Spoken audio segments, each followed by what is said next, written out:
ये हैं जवान नंदा। ये उदयपुर के पास शंकरखेड़ा गांव में रहते हैं। जवान एक पशुपालक हैं और जिस वन भूमि पर ये रहते हैं वहां रहने के लिए मकान के पट्टे की आवश्यकता है। वन अधिकार अधिनियम यानी FRA के तहत 13 दिसंबर 2005 से पहले से वन क्षेत्र में निवास करने वाले जनजाति के लोगों एवं अन्य परंपरागत वन निवासियों को पट्टा जारी किया जाता है। जवान ग्राम सभा में जाकर पट्टे के लिए आवेदन करते हैं। ये आवेदन ई-मित्र पर भी किया जा सकता है। इससे ग्राम सभा में उनका आवेदन सीधा ई-मित्र से ही पहुंच जाता। आवेदन करते समय लिखित प्रमाण के रूप में ये दस्तावेज लगाए जा सकते हैं। सरकारी प्रमाणित दस्तावेज जैसे मतदाता पहचान पत्र, राशन कार्ड, गृह कर रसीद, मूल निवास, सरकारी प्रमाणित दस्तावेज, सर्वेक्षण और settlement report, satellite image, management plan, working plan, one विभाग की रिपोर्ट या अन्य कोई वन विभाग का दस्तावेज, सरकारी आवेदन की रसीद या FIR की कॉपी। जवान के पास कोई लिखित दस्तावेज नहीं है। FRA के तहत इस स्थिति में भौतिक और मौखिक प्रमाण भी पेश किया जा सकता है। भौतिक प्रमाण के रूप में आवेदनकर्ता के घर पर लगे पीपल, बरगद आदि के पेड़, कुएं, चार दीवारी आदि की उम्र का आकलन करके भी सत्यापन किया जाता है। मौखिक प्रमाण के रूप में आसपास रह रहे 75 वर्ष से अधिक उम्र के बुजुर्ग की मौखिक गवाही को भी आधार माना जाता है कि ये 2005 से पहले से यहां रह रहे हैं। जवान के आवेदन करने के बाद ग्राम सभा उनके आवेदन की जांच करती है और सत्यापन यानी वेरिफिकेशन का काम ग्राम वन अधिकार समिति को दे देती है।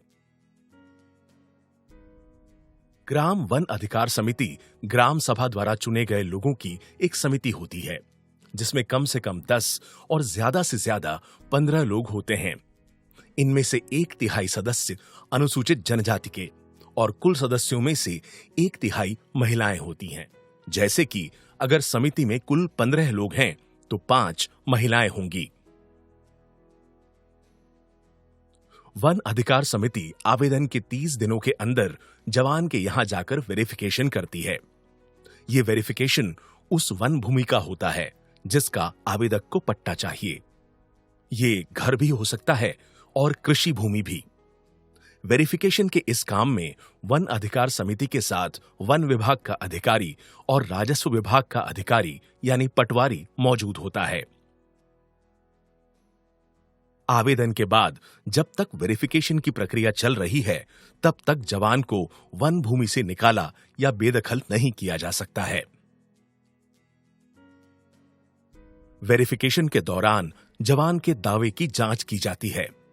उनके घर पर जो कुआं है उसे देखने से साफ जाहिर होता है कि ये 2005 से पहले का है। अगर इनके घर पर कुआं नहीं होता तो पीपल, बरगद आदि के पेड़ या किसी चार दीवारी को भी आधार माना जा सकता था, जिसे देखने से यह साबित हो कि ये 2005 से पुराना है। इसके साथ ही उनके पास रहने वाले बुजुर्ग ने भी उनके कई सालों से यहां रहने की मौखिक गवाही दे दी।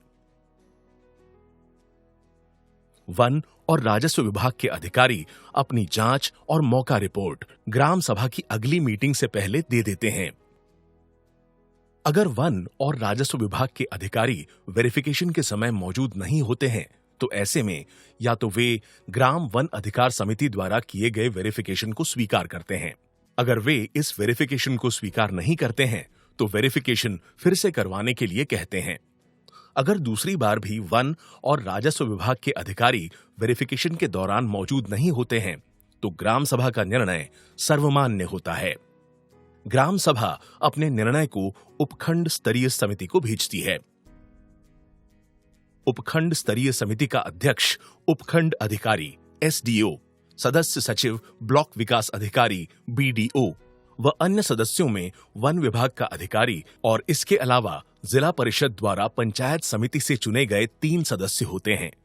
इनमें 2 सदस्य अनुसूचित जनजाति के और कम से कम 1 महिला जरूर होती है। अगर उपखंड स्तरीय समिति को कोई आपत्ति नहीं है तो वो अपना निर्णय आगे जिला स्तरीय समिति को भेज देती है।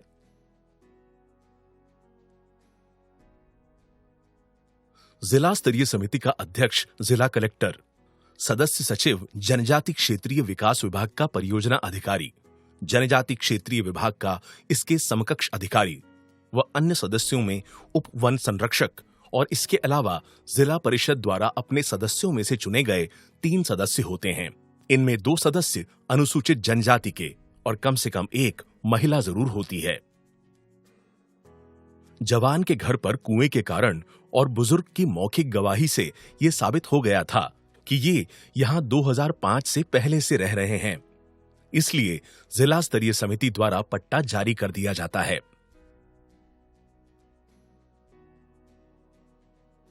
तो देखा आपने, जवान ने ग्राम सभा में आवेदन दिया, फिर वेरिफिकेशन हुआ।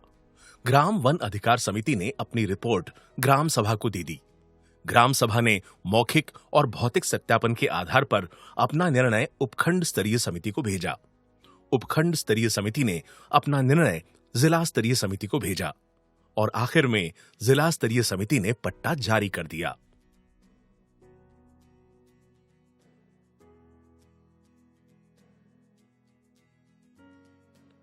जवान को यह पट्टा केवल रहने और आने वाली पीढ़ियों के इस भूमि को आजीविका के रूप में काम में लेने के लिए है। वे इस जमीन को न ही बेच सकते हैं और न ही लीज पर दे सकते हैं। अन्य परंपरागत वन निवासियों को वन अधिकार का पट्टा पाने के लिए 3 पीढ़ियों के वन में रहने का प्रमाण भी दिखाना होता है। उनका कब्जा 2005 से पहले का हो, लेकिन 3 पीढ़ियां उस क्षेत्र में रह रही हों। जवान की तरह ही रामजी लाल भी पट्टे के लिए ग्राम सभा में आवेदन करते हैं। रामजी लाल को ग्राम पंचायत से इस बात की जानकारी पता चलती है कि उनके आवेदन को निरस्त कर दिया गया है। ग्राम पंचायत अनुमोदित और निरस्त आवेदनों की जानकारी पर्चा चिपकाकर या ढोल बजाकर भी गांव वालों को देती है, लेकिन यह जरूरी है कि आप भी जागरूक रहें। अपने आवेदन की स्थिति की जानकारी ग्राम पंचायत या ग्राम सभा से लें। निकट भविष्य में ये जानकारी ऑनलाइन भी उपलब्ध